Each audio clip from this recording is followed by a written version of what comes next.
Hi, and congratulations on your 2020 Nissan Sentra SV. I know you're going to love this vehicle. There's a reason why you picked it. It is a fantastic vehicle. We covered a lot during the delivery, so we're going to go back through, refresh your mind on everything that you got in this vehicle when you picked it up. And if you still have any questions at the end of that, please don't hesitate to get in touch with me. You can call, text, email, or stop into the dealership at 60 Baker Drive in Dartmouth. Let's have a look at the vehicle that you just bought. We're going to start down here at the climate control. As you can see, we've got dual climate control. It is digital. So typically what I recommend to most people is find a temperature that you like, set it for auto, and then never worry about it. Basically what that's going to do is that's automatically going to determine your fan speed and where your airflow is going to go. What it's doing is it's trying to get you up or down to that temperature as fast as possible, and then it's going to do what it needs to maintain it. So for example, in the winter, until my vehicle starts to warm up here, this is going to be either off or at 1 bar.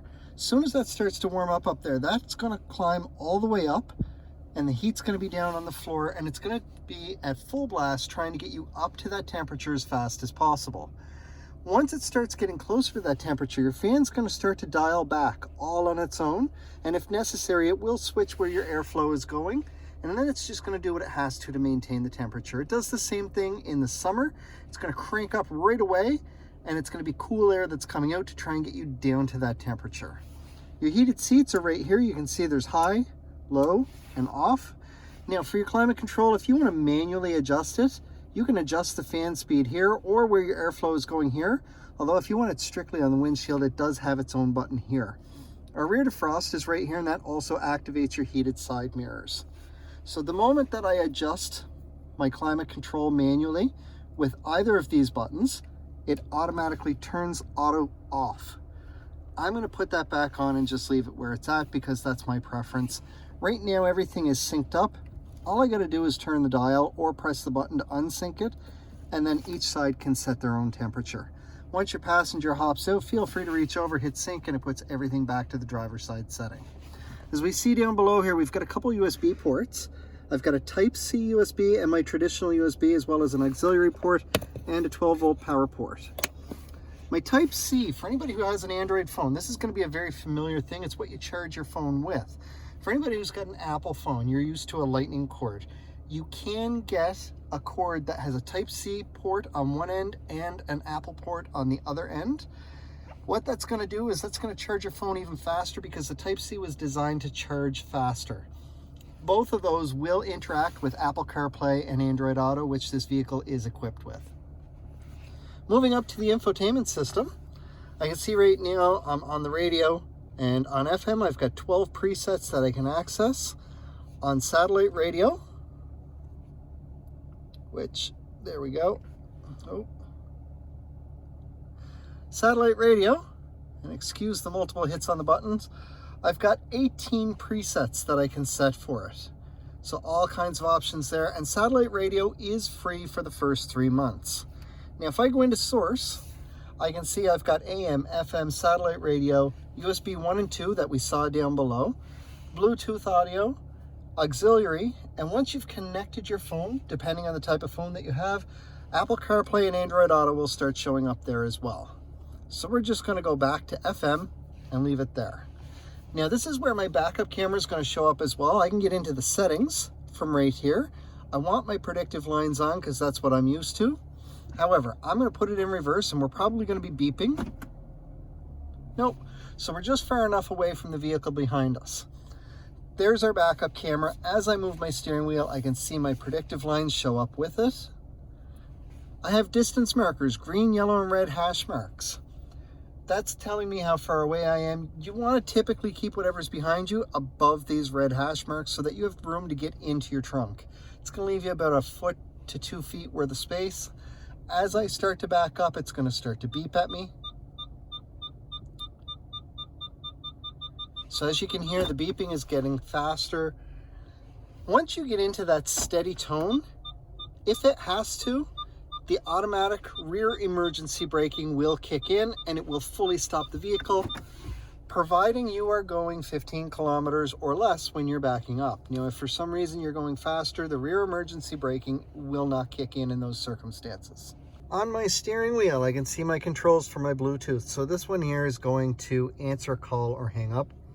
This is my voice recognition button. This is what I'm going to use for making an outbound call. Now, depending on the type of phone that you have, if it's an Apple phone, you can access Siri from this button. If it's an Android phone, a newer Android phone, you can access all the Google functionality using this button as well. So you can do the same thing from either one. This button here is going to turn on my cruise, and I'm going to see it shows up right up here, and it is adaptive cruise control. Now, the first thing I want to show you is when we look up here, I can see a little car there beside my kilometers. So I'm going to turn this back off, and now instead of just pressing it, I'm going to press and hold, and adaptive cruise turns off. It's just normal cruise. It's going to stay like that until I turn it back off and turn it on again. So I'm going to do that. We're back to adaptive cruise, and I can see I've got my distance markers already set. There's 3 car lengths plus safe distance, or 3 seconds. I can adjust that using this button here. So when I do, I see it drops to 2, and then 1, and then back up to 3. You're going to want to get used to that. Start off at 3 if you're not familiar with adaptive cruise. Very quickly, you're going to drop it down to 2, because the distance that you have between you and the vehicle in front of you at 3, you're going to find a lot of cars pull in front of you once they pass, if they're passing, and then you're going to slow down a little bit to regain that gap. Once you drop it down to 2, there's less of a gap there. There's less chance that somebody's going to do that. Just as an example, when you're set for 1, doing 100 kilometers an hour on the highway, that's approximately 2 car lengths worth of space, 2 to 2.5 car lengths between you and the vehicle in front of you. So that'll give you an idea of the type of distance. Now, obviously, the faster you're going, the more of a gap that's going to put there, just because it does require more time to react. All the controls for my cruise are right here, so set, resume, cancel, and so on. On the other side of my vehicle here, I've got a volume button. This is for my audio. Down below, these two are going to go through my presets on the radio. Now, that'll go through presets on AM, FM, or satellite. If I'm streaming through Bluetooth, USB, Apple CarPlay, or Android Auto, those are going to skip tracks. This back button is going to be for some of the menus that we're going to look at on the driver assist display. I do have an OK button with some arrows around it here, and this is what we're going to use to control our driver assist display. So right away, I can see on the home screen, I have a digital speedometer and my radio info. But if I look over here, I can also see an up and down arrow. So I'm going to hit the down arrow, and now I have my average speed to go with the digital speedometer. So we're going to go back up, and we're going to go to the right. Now, the fuel economy on this one's sitting quite high. We're going to find out why in just a moment. Our next screen over. This one gives me my tire pressure. Now, this will show up once I start to drive. It'll show me all 4 wheels individually and what the wheels should be set for. Now, if you ever get a low tire, it will pop up regardless of being on this screen or not, and it'll tell you low tire pressure. It's also going to tell you which tire is low and what the exact pressure is. From there, you're going to want to go to a service station or get an air pump and start putting some air in the tire it says needs it. Once it gets to the right pressure, the horn is going to beep to tell you to stop. Now, if for some reason you continue putting air in that tire, or you went to the wrong tire, you will hit an upper limit. When you hit that upper limit, the horn is going to beep 3 times in a row. Please stop putting air in your tire at that point. But if you hit that upper limit, do it to all 4 tires so that you have the same tire pressure in all 4 tires and you get even tread wear. I'm going to press the down arrow here, and I can see my trip odometer.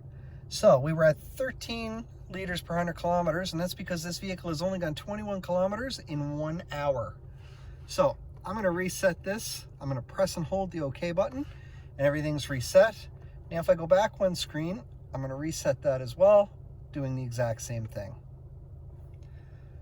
So now we're going to go down 1 more. Speed limit sign. So basically what this is going to do, this is using a camera that is located up in behind the mirror.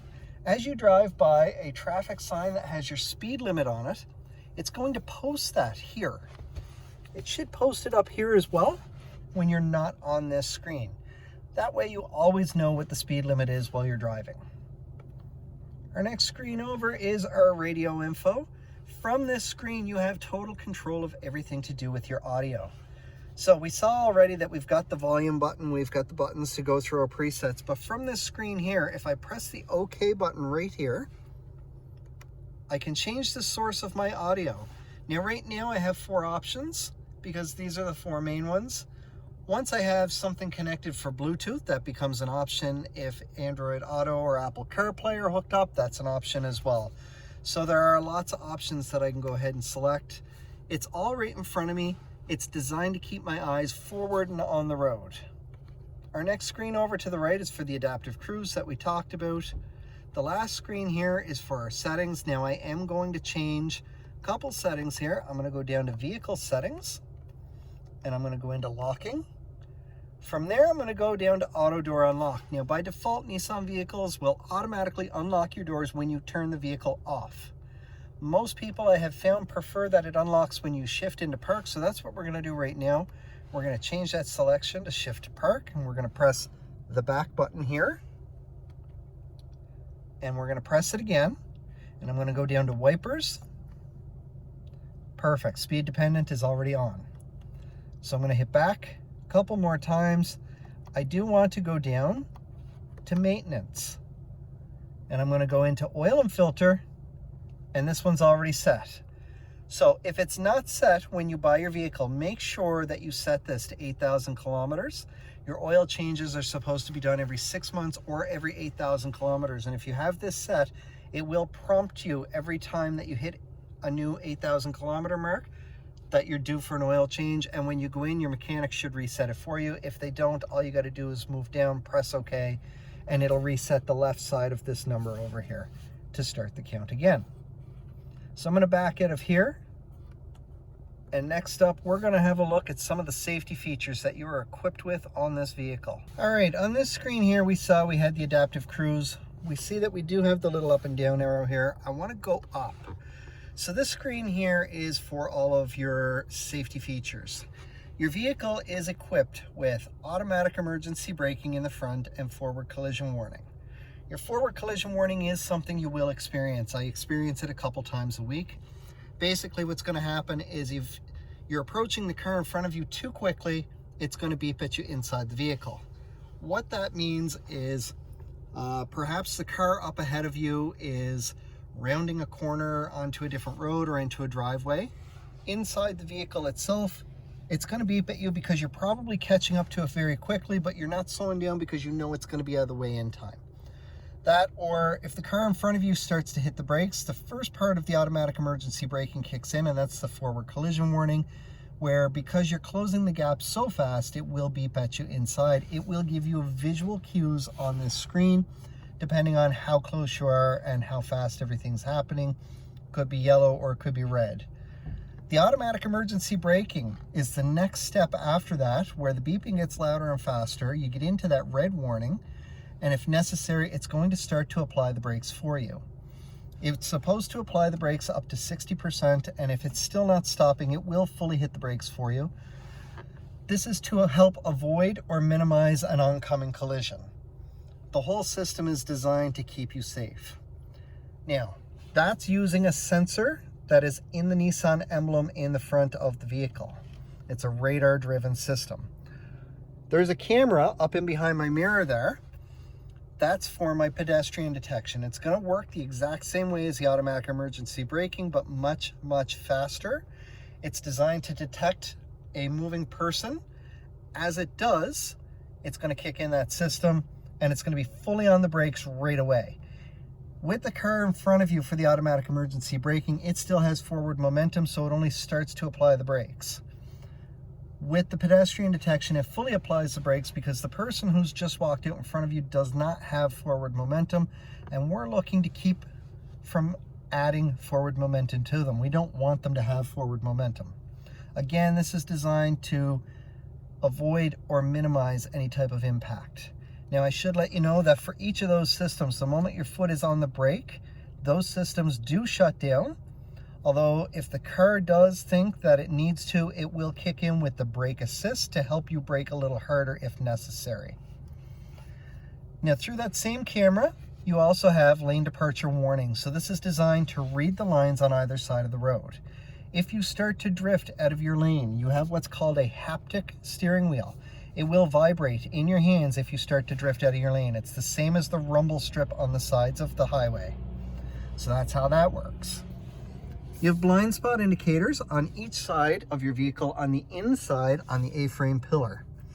These will light up and stay lit up a dull orange when there is a vehicle in your blind spot on either side from 32 kilometers an hour or faster.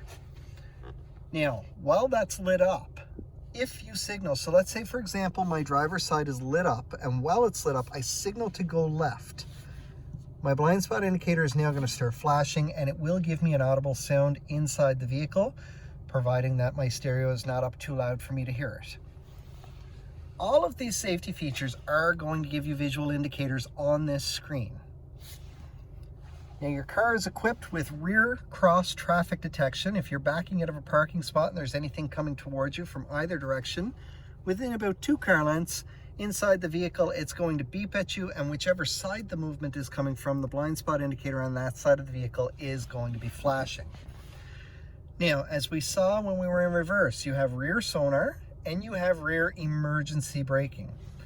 So with the rear sonar, it will beep, and the beeping gets faster the closer that you get until it hits a steady tone, at which point you're going to be right around those red hash marks on the backup camera. If it hits the steady tone and you're still not stopping, providing you are 15 kilometers an hour or less, at that point it is going to very abruptly put the brakes on fully and hold the vehicle for about 2 seconds. You do need to get your foot on the brake because it will release the brakes otherwise. It's designed to help avoid hitting anything that's behind you. Those are the safety features that you have on your vehicle. One of the last things I want to cover with you is your key fob. So on your key fob on the very bottom, I have my panic button, or oftentimes used to find your car in a parking lot. I have a trunk release here. Press and hold that and the trunk will open. I have my unlock, lock, and I have remote start right from the factory. This is good for up to about 200 feet. You have to hit the lock button and then hold the top button for 5 seconds. This sequence must be done from outside the vehicle. If you do that from within about 200 feet, your vehicle will start. You can do this twice or once with an extension, and to extend it, you do the exact same thing before you can ever, before you're allowed to do it again. In order to do it again after that, you physically have to get in, start the vehicle, and drive for approximately 1 kilometer. After that, it will let you do it again. When you remote start your vehicle, it's going to run for approximately 10 minutes. If for some reason you know that you're running behind, you're not going to get out there in the 10 minutes, you can use that extension. It will add 10 minutes to the count from wherever you're at. So for example, if it's been running for 8 minutes and you add an extension, it will now run to the 18-minute mark. If you try and do it right away, trying to cheat the system, it's only going to run to 11 minutes and then it's going to shut off on you. Now, because it is a key fob, there is a battery inside, and the battery is going to die after 2 to 4 years depending on usage. There is a little key inside that will get you into the driver's side door if necessary, if your key fob is fully dead. Once you get in, you're going to take your key fob, you're going to use the Nissan emblem on it, put that directly against the start button, and use that to push the button in while your foot is on the brake. Even though my key fob's dead, it's still going to start the vehicle. There is an NFC chip inside. It works the exact same as a lot of Android phones for passing contact information with contact. Once you get the vehicle started, you're going to want to go and get a new battery for this. Now, you can switch it yourself, pop the key out, get something in one of these 2 recessed areas here, give it a little twist, and this will pop open. The battery inside looks a lot like a watch battery, and the number on the battery is your battery size. Once you put the new battery in, clip it back together, and then you're just going to put your key back in place, and you're good to go. You can buy the batteries yourself. I don't recommend the dollar store batteries. They don't tend to last very long at all. Pay the $5 or $6 or $7, whatever it is, to get a good one. It will last another 2 to 4 years. Or you can go to the dealership itself and they'll do the same thing for you. They'll switch it all out and test the battery. It's about $1 more to do it through the dealership. Congratulations again on your 2020 Nissan Sentra SV. This is a truly remarkable vehicle. Nissan did an amazing job when they redesigned it. I hope you enjoy it as much as I know you will. I look forward to seeing you anytime that you're in for your regular maintenance. Please pop by and say hello. Otherwise, I will see you when it's time for your next vehicle in many years. Enjoy your new vehicle, and if you still have any questions, please don't hesitate to get in touch.